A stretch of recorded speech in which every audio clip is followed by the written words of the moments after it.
Hello? Sir, good afternoon po. Ito po yung gawa ko sa programming. Kompleto po ito. Ayan po siya. Wait lang po. Yan. Yan po. Kompleto po yan.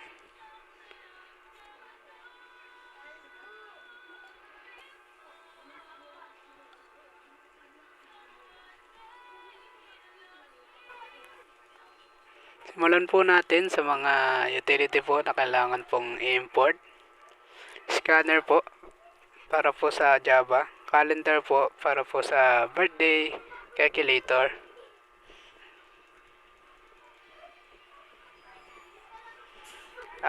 Time unit po para din po yan sa birthday calculator. And finally, random utility is for password generator.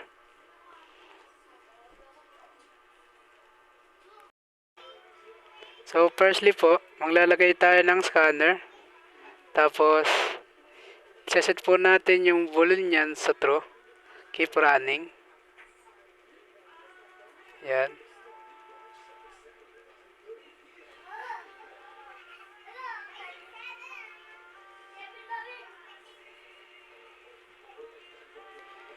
And then, papadala natin to sa input. Tapos ito po yung kukuha ng variable. Ito po yung input din. Kukuha rin po ito ng variable ng password.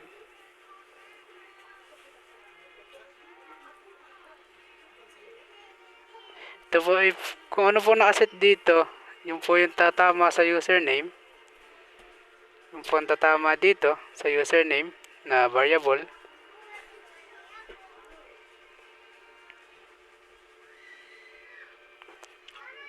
At ito pong isa, kung tatama rin po yung password, kung tutugmaan po. Pag tumugma po siya, lalabas po itong lahat. Yan po yung pamimilian.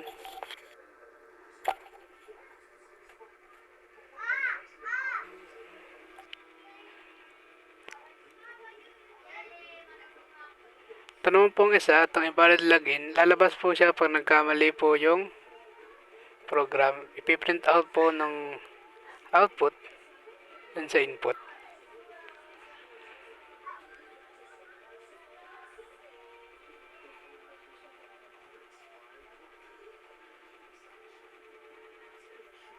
Ngayon, makapasok na po tayo dito sa mamimilian.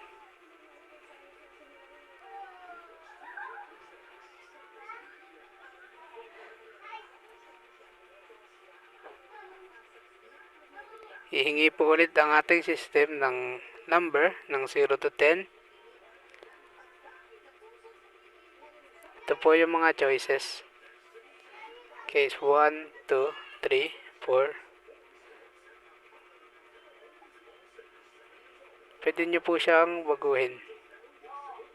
Depende po kung anong gusto nyong iset.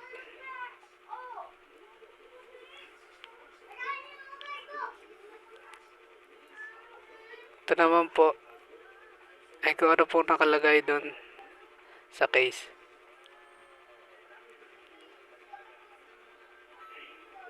Nababago rin po yan.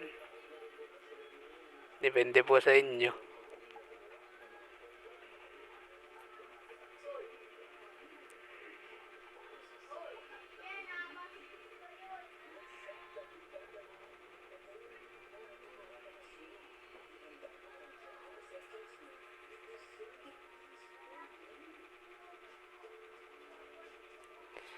Ito naman pong keep running false para po tumigil ang ating case.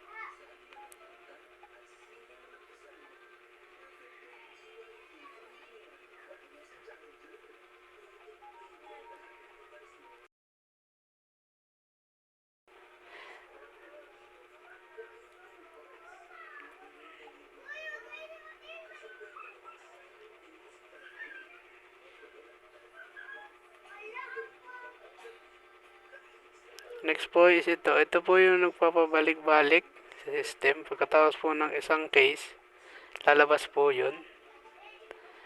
Ito na po yung isang case. Yan po lahat ng yan. Pagkatapos po nun, lalabas po yun. Lalabas po itong static void. Yan po. Lalabas po yan.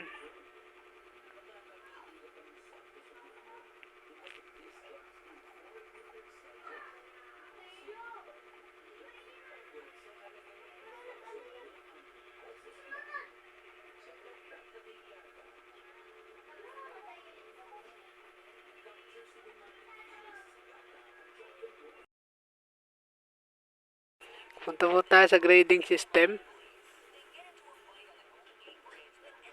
Yan po. Lalabas po yan, yung word na yan sa input.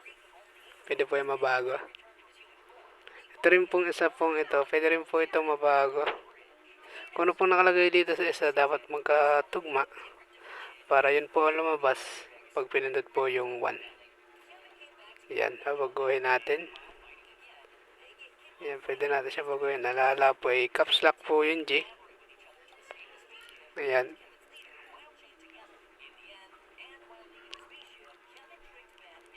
Or completely ibang word.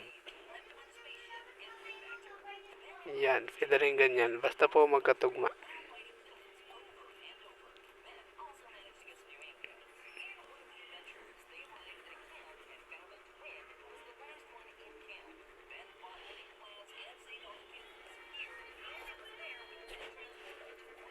Madali lang naman tong grading system. Labesa namin to nagawa. Ito po yung mismong formula na po ito. 25%, 50%, 25%. Mag-declare lang po ng variable na ito. Double po ang gagamitin natin dahil po numbers.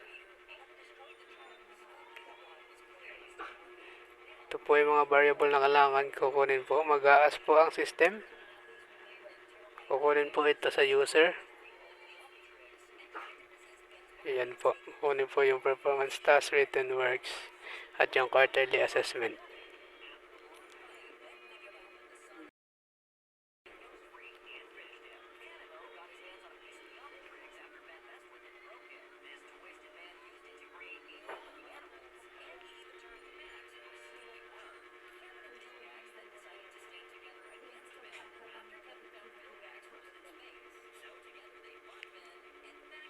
Katapos po nun is, yan na po.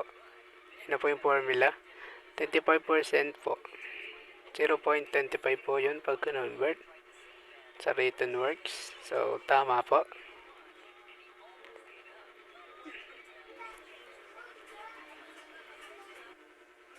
Kung ilan po yung pinag-add nyo, yun lang po ilalagay nyo po ang value dito. 2 po. Sa iba po ay 4. Ito po ay 2. Ito naman po, kung ano pong inas po dito, doon po ilalagay natin sa dulo. Total po nito ay grade. Grade po nilagay natin doon dahil yun po ang total nun. Make sure lang po na tama ang inyong lagay. Yan po, tama po yan. Sa if naman po, ito po, makikita po kung papasa. Ito po, pwede pong ilagay kung ano pong gusto nyo ilagay. Congrats. Kung ano man po. Yan. Yan, ganyan siya. Ito pong else if, kung yung variable grade po ay greater than 98, lalabas po itong with honor. Yan po, lalabas po yan dyan. Dahil kung greater than 95, lalabas po itong with high honor. So on and so forth. Pwede nyo po itong baguhin. Ito pong nasa loob ng kulay green. Pwede na po siyang i-run. Yan po. I-run po natin. Medyo bagal pa yung wifi. Nakaset po dito ay hot. Sa password po ay soon eh. Yan po. Yan. Labas na po. Number 1 po dahil ang grading system po ay number 1. Lagyan ko po ng 90 lahat. Di bali ang magiging equals po is 90 lang din po.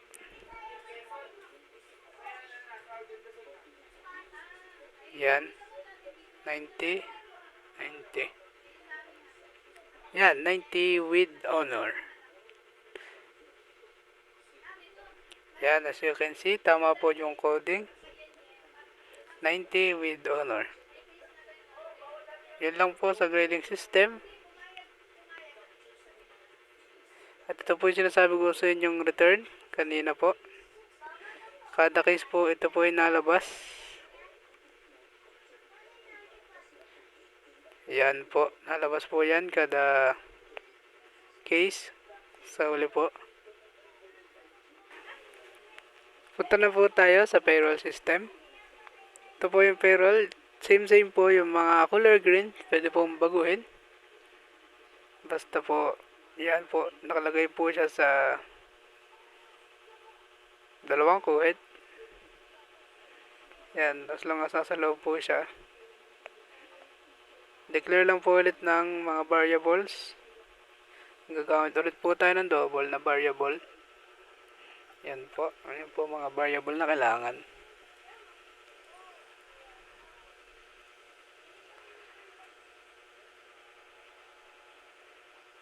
Hihingin po natin isa-isa yung variable sa user.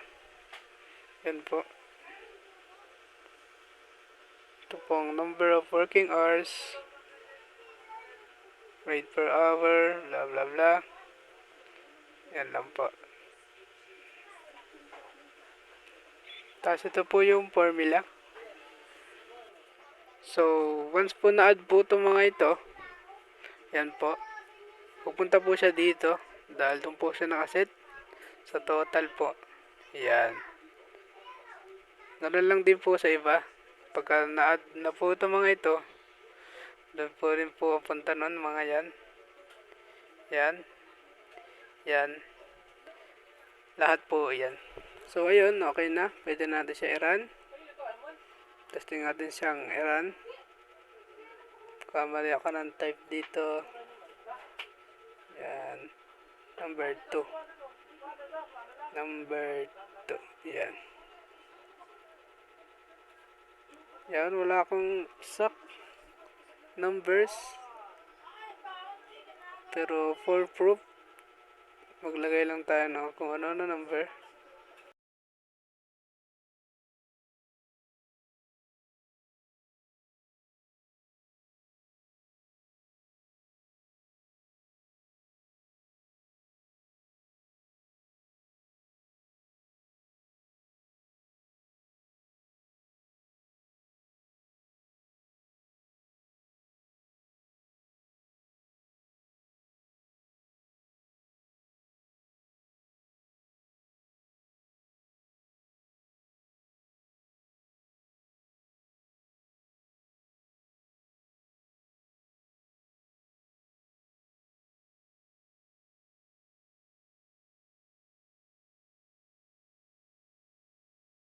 And last number.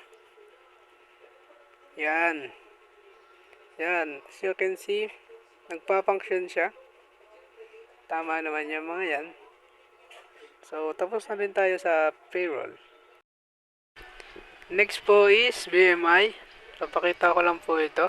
Same lang din naman po. Yung collection po, pwede pong baguhin. Declare po ng variable, formalization, and yung total. Yun lang po. So, irara na natin siya. Enter ulit. Password. Same lang din. Hot. Soon eh. Kasi yun yung nakaset. Yan.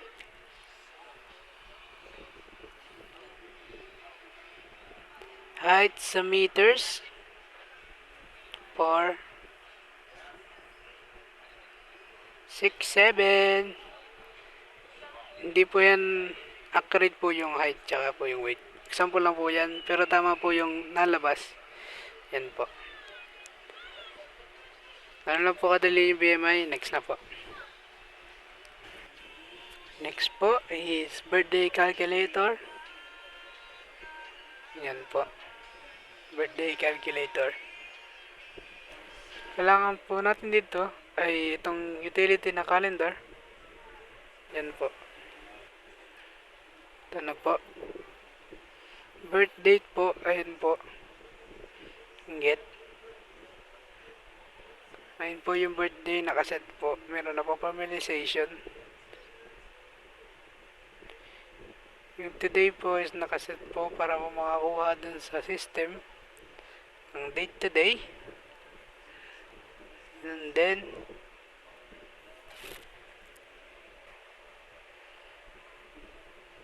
then dito na po tayo sa milis.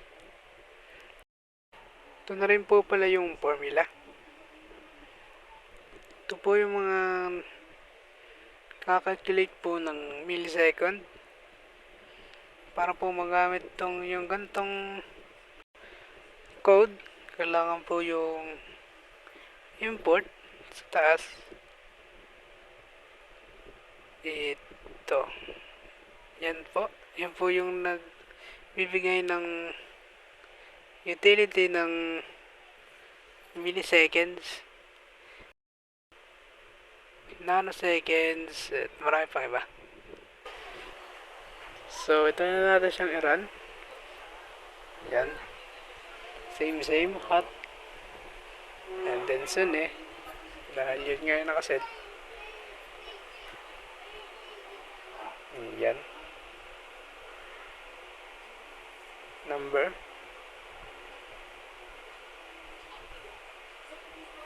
Nangalang ko lang 2008.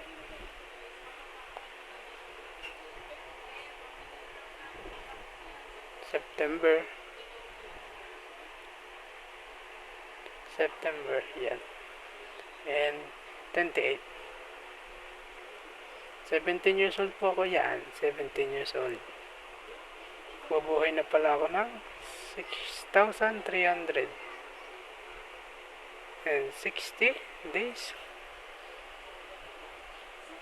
Tagal na pala ako nabubuhay. So, as you can see, nagana po siya. Next po is calculator. Siguro hindi ko na po ito papaliwanag. Nandito na po Same lang din po. Pwede pong palitan yung kulay green. Mag-declare lang po ng variable. Formula po. Ito lang po na bago o nadagdag dito po sa code na ito. Yan po, sign. Pag nilagyan mo po yan ng plus, pupunta po yan dito sa code na ito. Yan po yung formalization ng plus. Pwede po baguhin yan. Sa minus po is minus, and times sa times, and divide ay sa divide. So, okay na siya. Pwede na siyang i-run. Testing na natin siyang i-run. So, yun po. I-run na po natin ulit. Paulit-ulit na po ito. Yan. Ganyan lang. Calculator. Yan. 9 times 9. 81 dapat ang lalabas. Times. Medyo mabagal po yung computer. Yan. 81 po. So, tama na naman po. Tama po ito. Next po. Next po is personal test. Same lang din po. Ito pong letter S, pwede pong baguhin. Yan po. Yung mga kulay green po, pwede rin pong baguhin. Yan. Medyo mahaba-haba po ito. Sobrang haba po. Yung mga nasa dulo po ng kulay green, yun po yung mga tamang sagot. Doon nyo po ilalagay. So, number 1 po is letter A. Okay. Yan po. And then yan.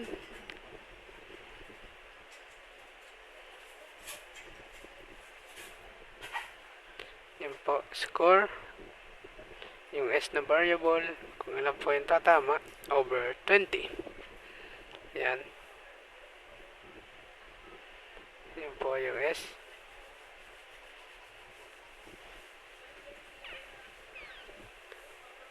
Para po sa string queue, yan po yung mga questions. Yan, lahat po ng question. Yan.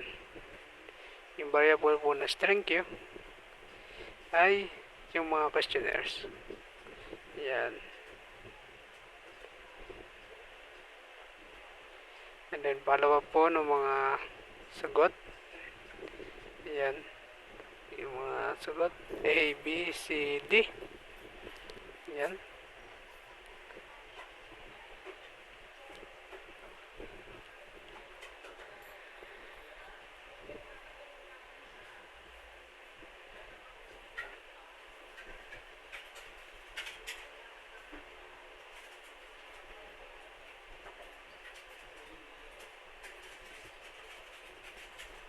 And then, yung variable po na right. Kung tatama po yung sagot nila. Set po natin para po mabilang ng system kung ilan po ang tumama ng sagot o nagkamali.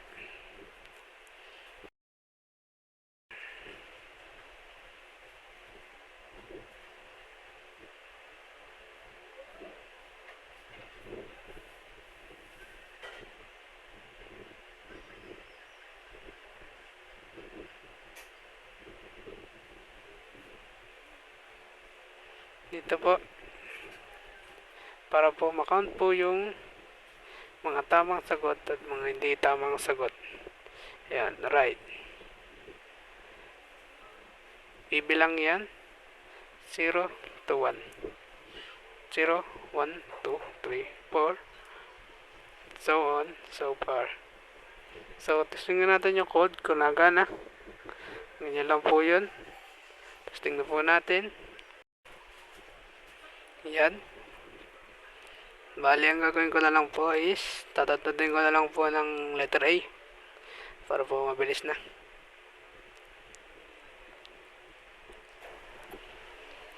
A A A A A A A A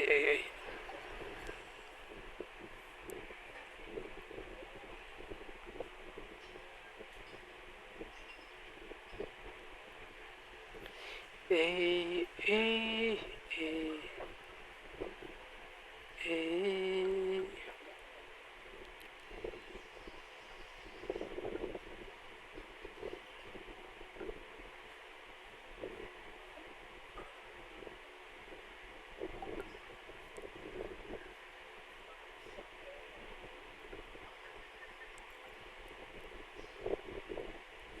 So, ayun. Naka 6 out of 20 tayo. Dahil ang A na tamang sagot ay 6. Merong 1, 2, 3,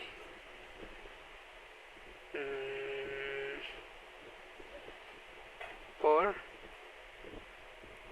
5, 6. Kaya, 6 out of 20. So, nagana ulit siya. Next na po. Next po is currency converter. Lang po.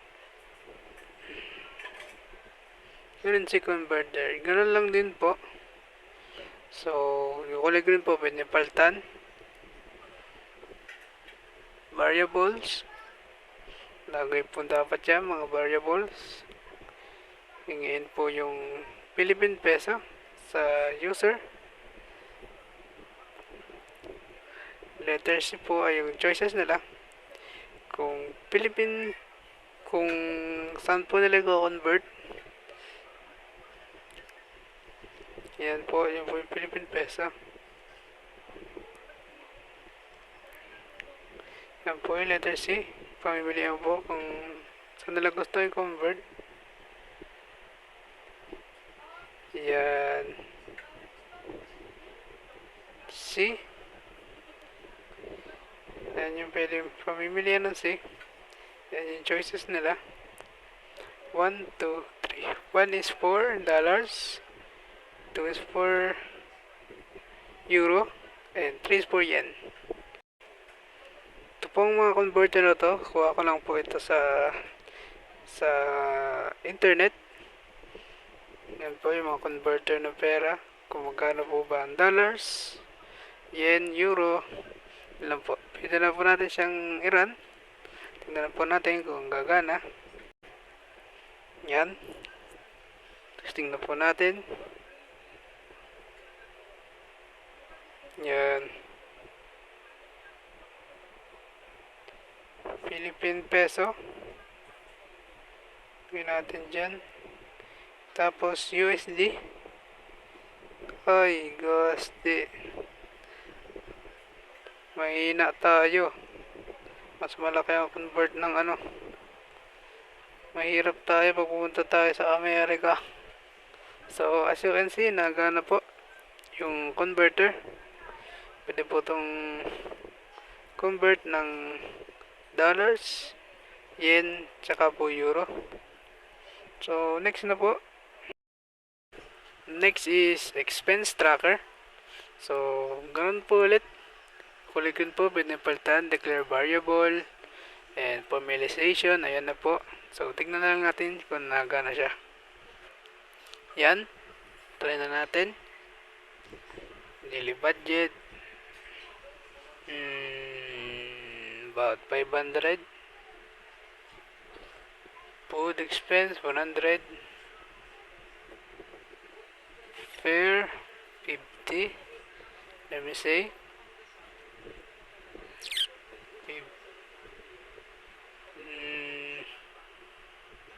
Yeah. 100. So, kasi nagana. So, next ulit. Last one na po ata ito. Password generator. Yan. Medyo bago rin po ito. Password generator. Yan. Kailangan po natin ng utility na random para po magawa itong password generator. So, baba ulit po tayo. Yan, rin po. Pwede pong baguhin, pwede dagdagan, pwede burahin. Kaya po ang bahala. So, yan. Yan, dagdagan natin dito. Yan, dagdagan natin. Almost there. Yan. And then, ito po yung mga characters. Yan. Pwede nyo pong type kahit na anong characters dyan. Type ko po is caps lock A to Z. And hindi na caps lock A to Z. And po yung mga exclamation marks. Yung pong marami pong iba. Question marks. Yan po lahat. Nilagay ko po dyan. Pwede pong ilagay. Yan. Pwede rin yung pong tanggalin. Yung mga ayaw nyo pong ilagay. Nasa sa inyo po. Pero kung gusto nyo mas random talaga, lagay nyo po lahat. Yan. Tapos yung builder po, nagbibuild po ng value ng variable over time. Yan, yung po yung nagbibuild nan. Binibuild nyo po yan. Isa-isa, hawa po doon. Nahawa po sa dyan.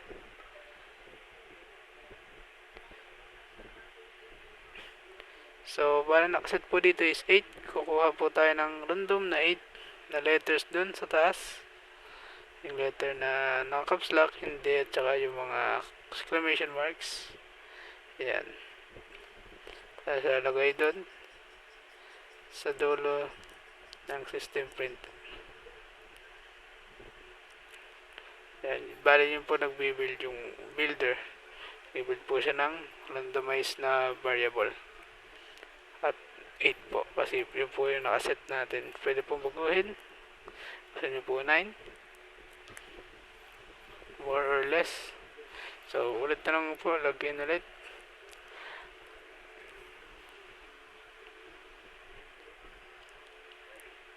Yan, login na lang po ulit.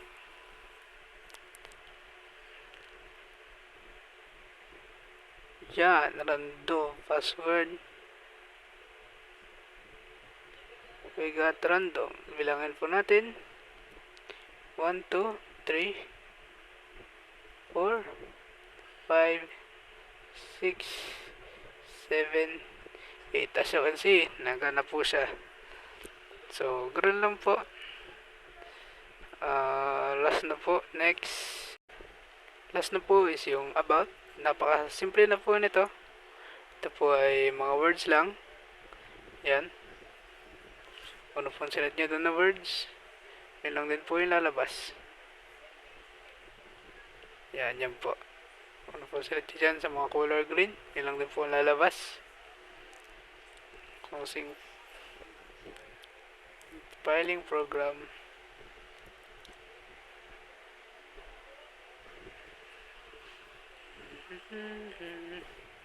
Yan. Login ulit. Number 10.